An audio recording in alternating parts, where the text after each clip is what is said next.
I was ready for work, sitting at the dining table with my cup of coffee and the morning paper, while my wife, Lisa, was still getting dressed upstairs. This morning felt like any other weekday over the past year. As I skimmed the headlines, something caught my eye just as Mark had hinted last night. Mark always keeps his word. The news reported a man found dead in his garage. Frank Mitchell, an agent at Midtown Realty, was discovered beaten and strangled. Lisa also works at Midtown Realty. The police had no leads and the investigation had just started. There was no need to read further. I folded the paper and left it on the table where Lisa usually sits. A strange sense of calm washed over me as I thought about the events leading to this moment. Taking a sip of my coffee, I glanced up as Lisa walked into the kitchen. She looked stunning, just as she did when we met 5 years ago. We didn't exchange greetings as she poured herself a cup of coffee. It's hard to fathom how much our relationship has deteriorated over the past year. Our eyes met briefly, and I forced a smile. She didn't say a word, maintaining the silence that had become our norm after our big argument about her late work hours 2 months ago. She had become distant, a stark contrast to the warmth she once showed. I missed that connection deeply.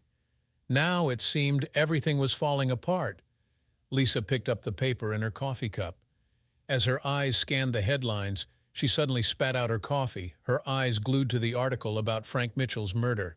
"Oh no, this can't be happening," she cried out, looking nauseous as she rushed to the bathroom. I sat there silently, feeling no need to console her.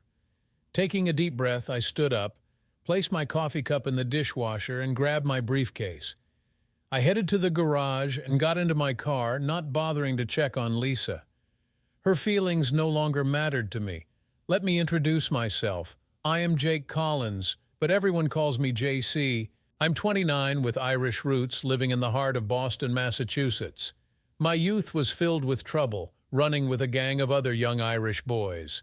We fancied ourselves as mini-mobsters. I'll skip most of our escapades and focus on the incident that changed my life. Mark Donovan and I were as close as brothers. We were the same age and hung out with the same crowd.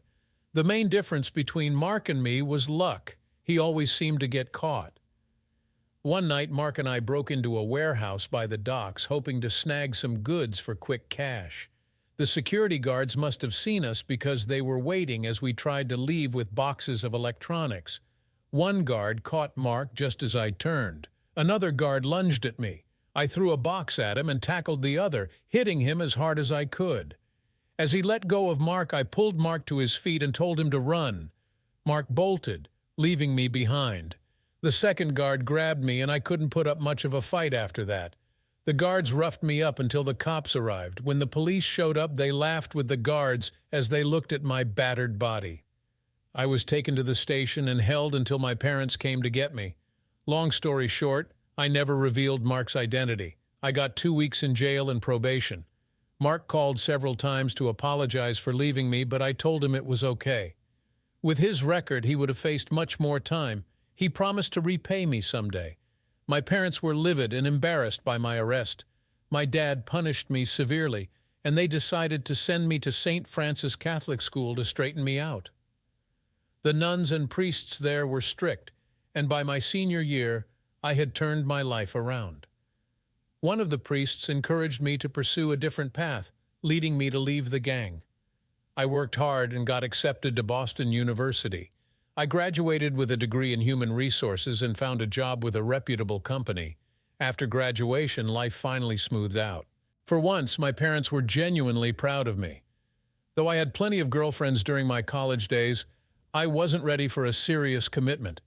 That changed 3 years after graduating when I met Lisa Romano, who made me rethink my bachelor life. We met at an HR seminar. Afterward, I got her number and promised to call, which seemed to delight her. Lisa was unlike any woman I'd ever dated, with a rich and layered personality. At times, she reminded me of Joanne Woodward's character in The 3 Faces of Eve. The trait I least admired about Lisa was her stubbornness. Once she had an opinion, nothing could change her mind, no matter how misguided. Our relationship was marked by periods of intense closeness and distance. We refrained from intimacy for the first year. During that time, Lisa shared with me how she was abandoned as a baby, left in a church pew, and raised in foster homes. I believe this lack of maternal love shaped her personality struggles. Despite these challenges, Lisa remained the most affectionate and warm-hearted person I had ever known. My parents did not support my relationship with Lisa during our early years. They warned me about getting too involved with her, but I ignored their advice. Lisa and I exchanged vows in a modest ceremony at our local church. We agreed to delay starting a family until we were financially stable, and Lisa could stay home full-time. My parents disapproved of this plan too. Trouble surfaced in our marriage during the third year when Lisa's company was acquired by a larger corporation, resulting in her losing her job. She fell into a deep depression over the loss, even though we weren't struggling financially. It took several months for Lisa to find a new job, which she didn't enjoy an administrative position at Midtown Realty. I tried to support Lisa during her job hunt, but sometimes I felt she resented my fulfilling job while she had to settle. Her mood swung wildly, especially during her monthly cycle. After a few months at Midtown Realty, she began to regain her usual pleasant demeanor. Our relationship improved, including our intimacy, which had suffered during her unemployment. In bed, I sensed Lisa trying hard to make up for the rough patch by being more assertive. For about 9 months, I had no complaints, and our married life thrived. Lisa became more enthusiastic about her job and even took a home study course in real estate. I was thrilled with her transformation. Then, life threw us both a curveball. The good news was my steady rise up the corporate ladder. After 5 years, my future looked promising. However, a merger with a company based in Dallas brought significant changes. I was tasked with integrating their staff, which meant frequent long trips to Dallas. Lisa hated the idea of me being away so much, despite my efforts to be home on weekends. Initially, she seemed to tolerate my absences, but over time, it wore on her. She accused me of enjoying my time away and even suspected I might have a lover in Dallas. I tried everything to reassure her daily calls, sending flowers, funny cards, but her coldness persisted. The Dallas project took almost 6 months. When it was finally over, I received a promotion at our headquarters. I thought this would improve things, but I was wrong. Lisa started working more hours at her job. When I asked her about it, she snapped that it was her turn to chase a promotion and that I should learn what it's like to be alone in the evenings. Our closeness suffered greatly. 2 weeks ago, Lisa told me she'd be attending a weekend workshop on high-rise developments near the waterfront. She insisted it was crucial for her career and left without discussing it further. Although I left the gang life behind in high school, I stayed in touch with some of my closest friends, especially Sam. I gave Sam a call and asked if he wanted to catch the Eagles versus Giants game on Sunday. Without hesitation, he agreed. Sam always knew how to score the best tickets for Eagles games.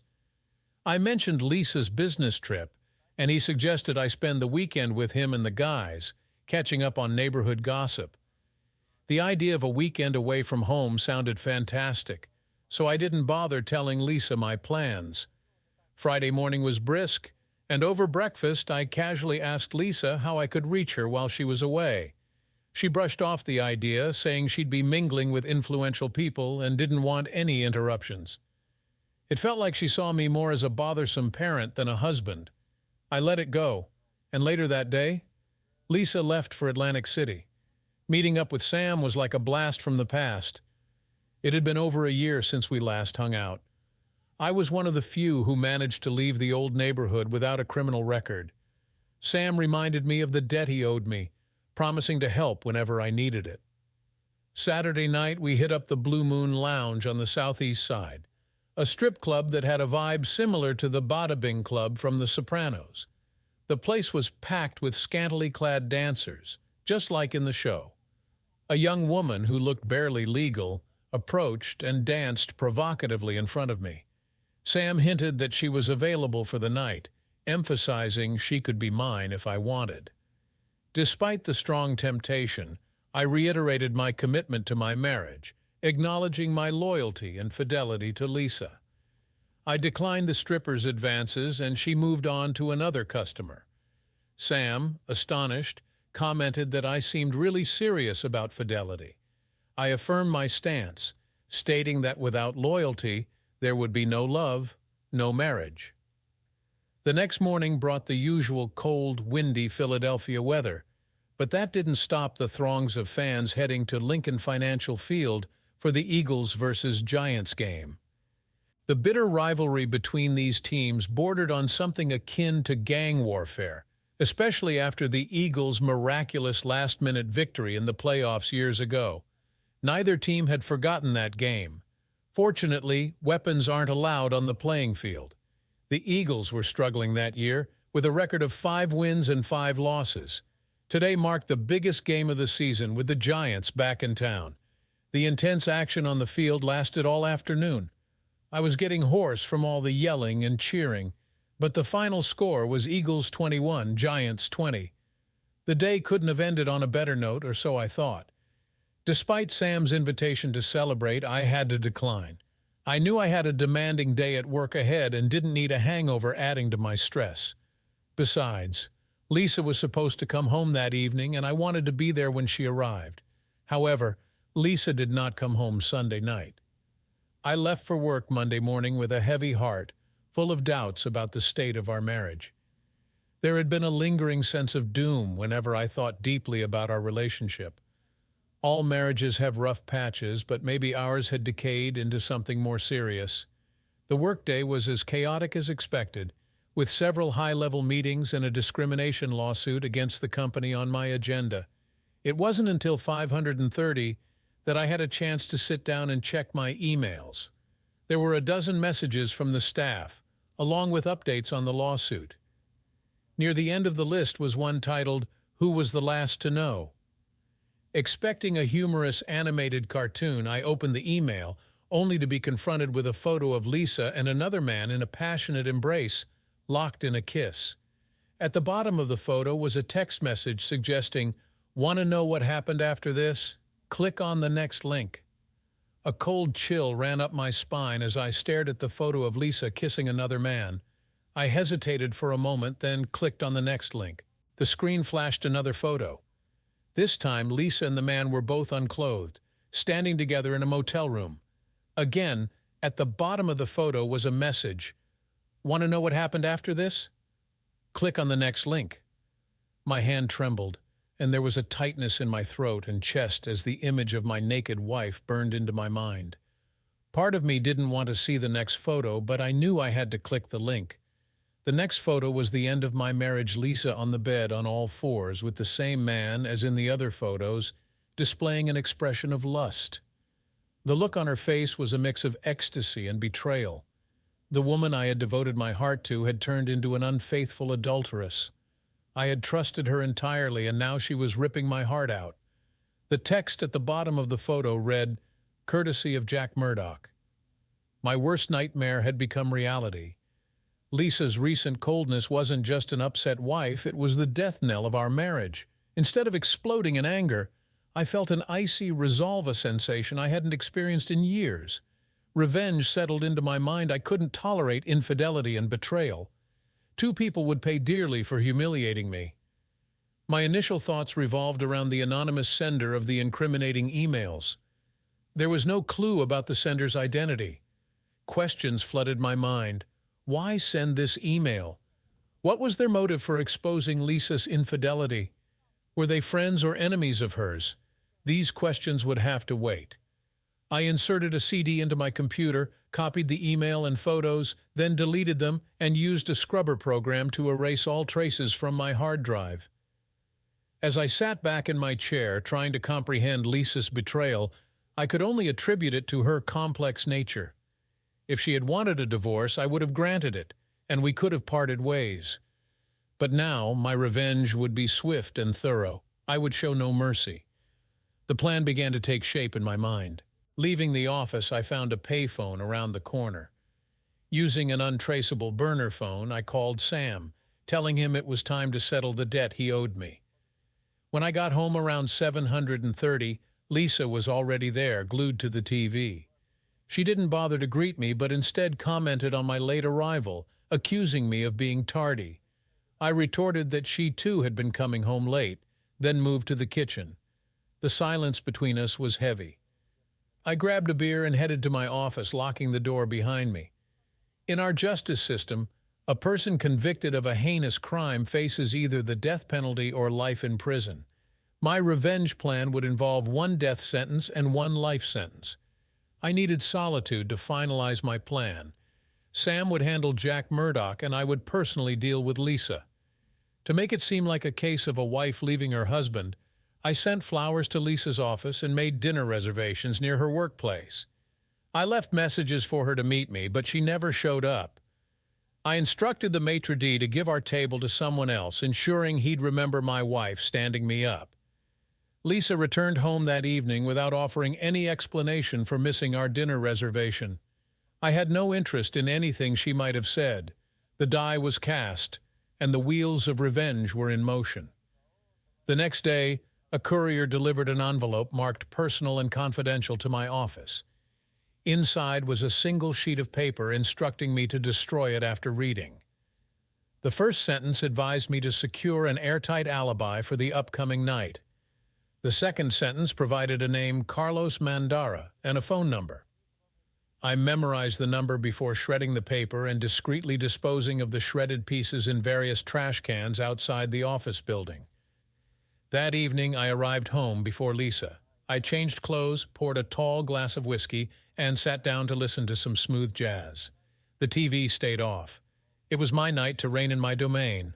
Lisa would have to find her own entertainment. When she got home, there was no confrontation. She quickly assessed the situation and left the house again. I didn't care where she went, whether out to eat or to meet Jack Murdoch. The hourglass was almost empty for both of them. I was in bed when Lisa finally returned, slipping quietly beside me.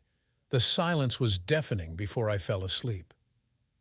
Thursday nights were usually poker night with some colleagues, held in the back room of the old Stagecoach bar.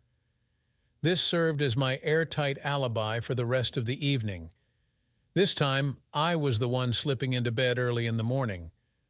The clock on my nightstand read 235 as I pulled the covers over me, the silence undisturbed. There was no movement from Lisa as she lay beside me. Despite knowing what had happened earlier, falling asleep wasn't difficult. With Jack Murdoch out of the picture, it was time to deal with the second perpetrator.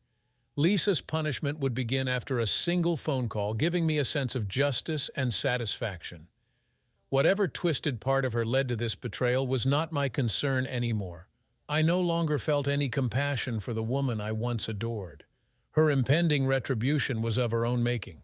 The police interviewed everyone at Midtown Realty, gathering bits and pieces of inconsistent statements. Lisa faced multiple interrogations. Detective Lawrence asked me about any potential personal relationship between Jack and Lisa.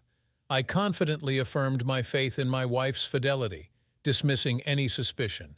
He just smiled, perhaps pitying me as a duped husband. The funeral for Jack Murdoch was held on Tuesday. That morning, I noticed Lisa wearing her black dress, the same one she wore to my mother's funeral. She didn't ask if I wanted to join her at Jack's funeral. Whatever she thought about Jack's death, she kept to herself. Undoubtedly, she had a lot to contemplate, including the murder and her infidelity. During the following week, Lisa seemed eager to discuss our relationship seriously, but my cold shoulder quickly quashed her attempts. I had moved beyond any chance of reconciliation. I held the power to end this charade whenever I chose.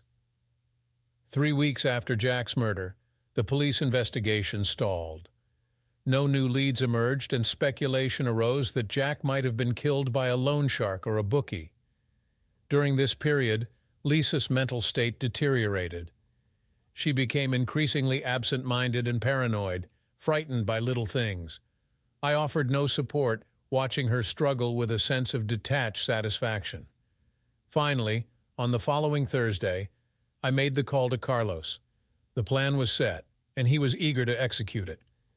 Lisa had only an hour left before her new life would begin. Friday morning, I left for work before Lisa was up, deliberately avoiding a final confrontation.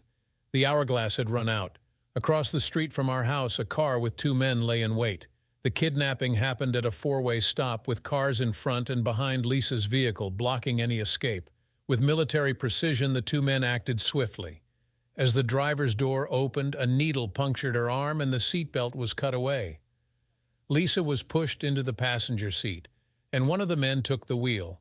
The three vehicles sped away, the entire operation lasting less than 30 seconds. No witnesses were present. At 1100 that morning, in a bank on the east side of town, a woman disguised to look exactly like Lisa handed a withdrawal slip for $25,000 from our joint account to the teller. She presented a driver's license and passport for identification. The teller took a few minutes to process the withdrawal in the form of a cashier's check. A guard escorted the woman to her car, noting the license plate as she drove off. At the American Airlines ticket counter, the line was short.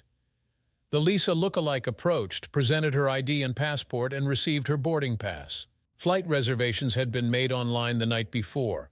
The first leg was to JFK Airport, followed by a non-stop flight on number 951 to Rio de Janeiro. The Pittsburgh departure was at 4:45 p.m., landing at JFK in New York at 6:30 p.m. The American Airlines plane took off, carrying a passenger under the name Lisa Carter on an overnight flight to Brazil. I waited until noon on Saturday before contacting the police to report a missing person. Surprisingly, Detective Lawrence was the officer who came to take the report.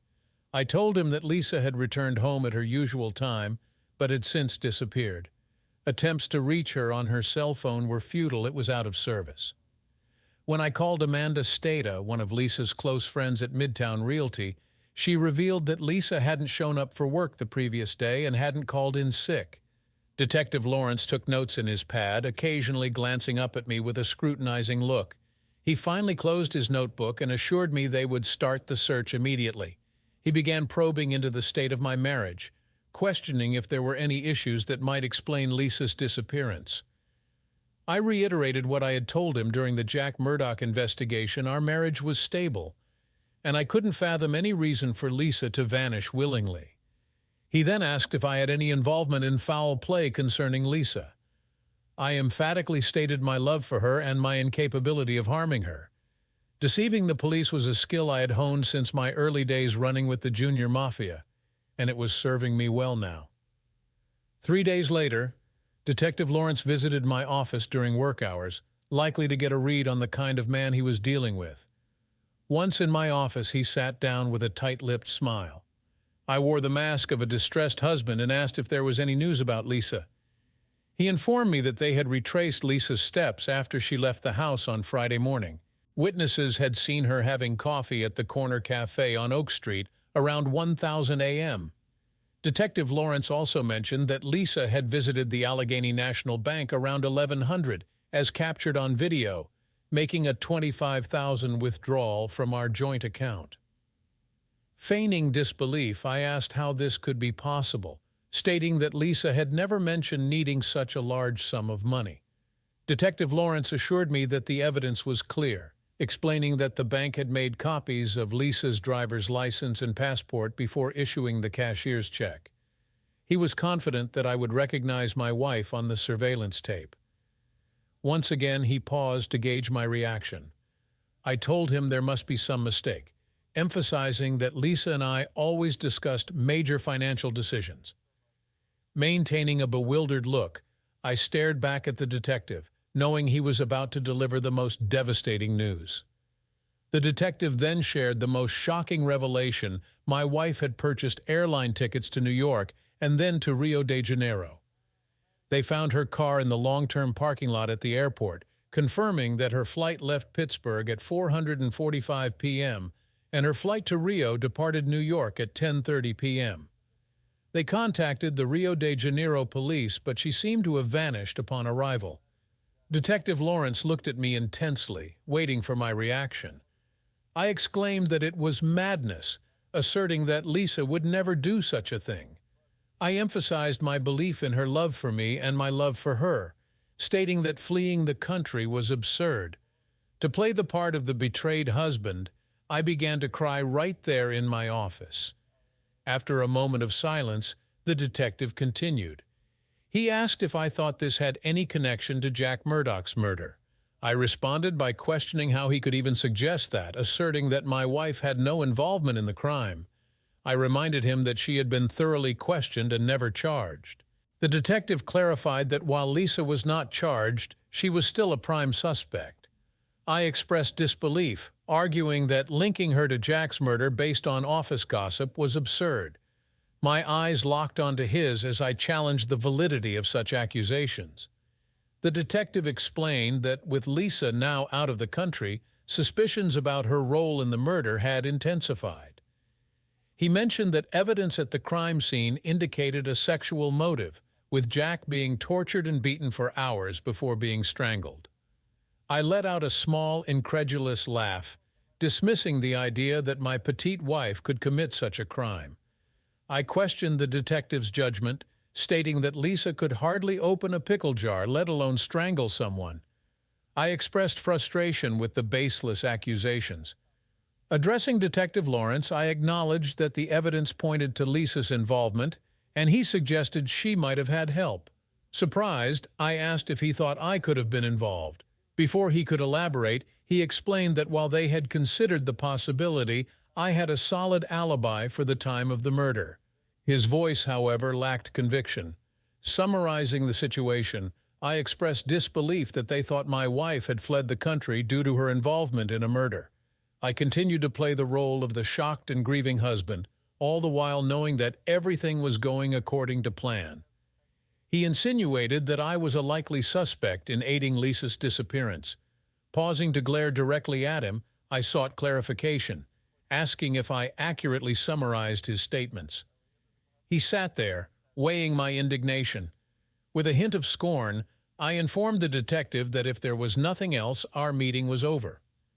Rising from my desk, I walked to the closed door and opened it, signaling his departure.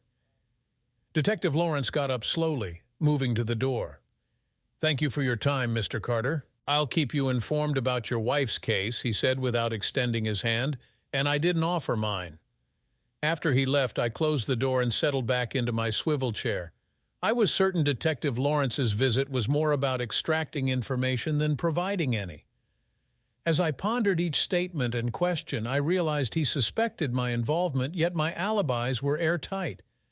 I was playing poker the night Jack Murdoch was killed, and I was in meetings all day the Friday when Lisa went missing. 2 weeks had passed since Lisa's disappearance. I hadn't heard from Carlos or Sam, and Lisa's whereabouts remained unknown. At times I sensed being followed during my morning commutes and evening returns. My actions were meticulously planned work, home, grocery shopping, nothing to suggest evasion. Every other day I called Detective Lawrence for updates on Lisa, but he had no new information. The Brazilian police found no trace of Lisa after her arrival in Rio. That afternoon I ordered a pizza from Domino's while watching college football. The doorbell rang and the delivery guy arrived with my pizza. I paid him and tipped generously. Opening the pizza box, I noticed an envelope on top. Inside was a sheet of paper with instructions for the next day. It directed me to dress for church and attend the 1000 a.m. Mass at St. Matthew's. The note further instructed me to slip out the east side door during communion, where a dark Ford Crown Victoria would be waiting. Holding the sheet, I understood this would be my final meeting with Lisa before Carlos shipped her out of the country. He had waited 2 weeks to ensure the well-documented ruse of Lisa flying out of the country was the only evidence the police had. Carlos set up an elaborate deception to mislead the investigation, establishing that Lisa was alive when she boarded the plane to Rio. This prevented the police from building a circumstantial case against me, even without a body. The bedroom was pitch black as I stared at the ceiling. This past month had been a nightmare. Since receiving that email, the chain of events reminded me that my heritage would always bring out the darker side of my personality whenever I felt disrespected. Be it nature or nurture, there was no doubt where my dark side came from. St. Matthew's is a large church, and the 1000 a.m. Mass draws hundreds of parishioners. It was easy to get lost in the crowd and spot if anyone was tailing me. If the police were following, they likely waited outside. As the congregation moved to the front for communion, I slipped out the side door. The dark Ford sedan was waiting with the engine running, and I got into the back seat as it roared into the busy street. The trip took about 10 minutes before the sedan pulled up in front of a large warehouse. The driver never turned around, instructing me to enter through the side door. Inside the cavernous, empty building, there was an office area near the back with light streaming from several windows. As I approached, Carlos stepped out and walked toward me, marking our first face-to-face meeting. Carlos greeted me, mentioning that Sam said it was fine to call me JC. We shook hands, and Carlos, with a stoic expression, warned me about Lisa's changed condition, hinting that seeing her might be distressing. I expressed that I was past caring about her appearance or what she had endured since they took her. As I walked toward the open door, I inquired if she was on medications now. Carlos replied that she wasn't, but admitted she probably wished she were. He claimed to have kept her clean and conscious, asserting she was now a broken woman, well-trained for her new life. We both entered a well-lit room where Lisa was tied to a chair in the center. I circled her, standing directly in front. Despite being inches apart, she remained silent, her gaze fixed beyond my shoulder, devoid of the spark that once lit her eyes. Addressing Lisa, I told her that for the rest of her life she would remember bringing this misery upon herself. Her silence and vacant stare only confirmed that she understood the depth of her downfall. Carlos watched from the corner, his expression unreadable as I delivered the final words of our shattered life together. I recounted enduring Lisa's erratic behavior and icy demeanor, emphasizing that her infidelity and the blatant disrespect from both her and Jack were unforgivable. I declared that she would spend the rest of her life paying for her betrayal, mentioning that Jack had already settled his debt to me. Speaking slowly, I wanted her to grasp that I was the one who had orchestrated their downfall. Although I once loved her deeply, I conveyed the depth of my current loathing. I informed her that Carlos assured me she would be well taken care of at her new location, just like prized livestock. I stood there for a moment longer, watching a tear form in Lisa's eye. It was the only reaction I got before turning and leaving. The Ford sedan took me back to St. Matthew's, where I rejoined the congregation as the 1100 a.m. Mass ended. I left the church and drove straight home, feeling a hard knot of anger in my gut that needed to be drowned with some whiskey. 3 years have passed since I last saw Lisa. She's almost completely faded from my memory, with no remnants of her presence in my life. I sold our house shortly after she vanished. Detective Lawrence's cases are now gathering dust in the cold case files. I spend more time with Sam at the Velvet Lounge, indulging in the company of the young dancers there. Marriage is no longer an option for Mimi time with Lisa convinced me that it's more trouble than it's worth. My parents were right about their warnings kids should heed their parents' advice, even though they rarely do. Eventually, I discovered that Amanda Stata was the one who sent me the email. She had been Jack Murdoch's lover before he left her for Lisa. I never thanked her for the email, nor did I find out how she got hold of those photos of Jack and Lisa. I guess she got her revenge simultaneously with mine. There's something to be said about the wrath of a scorned woman. 3 years later, I have almost forgotten Lisa. Our house was sold not long after she disappeared, and Detective Lawrence's investigations have become cold cases. These days, I spend my time at the Velvet Lounge with Sam, enjoying the company of the young dancers. Marriage is out of the question for me now. My experience with Lisa taught me that it's more trouble than it's worth. My parents' warnings were right, even though I ignored them at the time. It was Amanda Stata who had sent me the email. She had been Jack Murdoch's lover before he left her for Lisa. I never thanked her for the information, nor did I discover how she acquired those photos. I guess Amanda got her revenge at the same time I did. There's something about the wrath of a scorned woman that should never be underestimated.